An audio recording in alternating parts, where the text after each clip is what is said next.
Okay, so we're going to talk about the importance of warming up your hips and your pelvis. So basically any movement you do in any sport involves your hips, and you want mobility in your hips, because any limitation here is going to decrease your power output in whatever movement you're doing. If you're going to swing a bat and you can't rotate properly and you can't generate force, or you can't transfer the force from your legs through your hips to a bat. If you're going to throw a baseball or a football, push from the legs, twist from the hips. You're moving that energy through your hands. If you're a basketball player, you're going to shoot. Your hips are involved in every single movement you do. So you want to make sure they're properly warmed up, and you have good mobility in them. So a great way to do that is using a stability ball. So when you're sizing a ball, this one's a little small for me, but you want basically a 90-degree angle with the ground when you're sitting. So ideally I'd be up a little about right here, but oh well. So the first exercise we're going to talk about is called a pelvic rock. So all you're going to do is rotate your pelvis back and forward, back and forward. Okay, a lot of athletes have a tendency to round their shoulders when they try to bring their pelvis forward.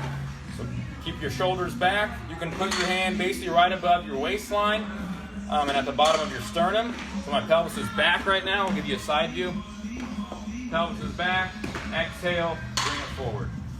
Inhale, expand. Exhale, forward.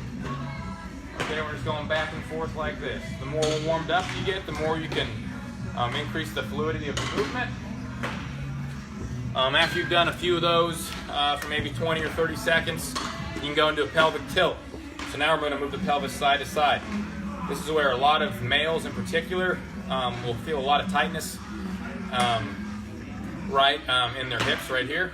So nice and easy side to side movements. What we don't want to do, we don't want to bounce side to side, okay? So it's just side, side. You can act like you're reaching down and picking something up off the ground. Okay, we're just loosening up those hips, okay, side to side. And once we've done a few of those, we can go into some figure eights. So we're here, pelvis is back, bring it forward, back, bring it forward, back, okay?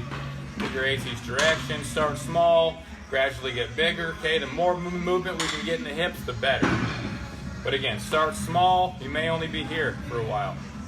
Just kind of nice and easy moving around. Eventually, we can get our legs involved and really get some big hip circles, okay? Again, so those are just two really great exercises you can do to get your pelvis and hips mobilized, either before a workout, before hitting, pitching, shooting, whatever you're doing. This is just a great exercise to do if you have a stability ball to get your hips activated.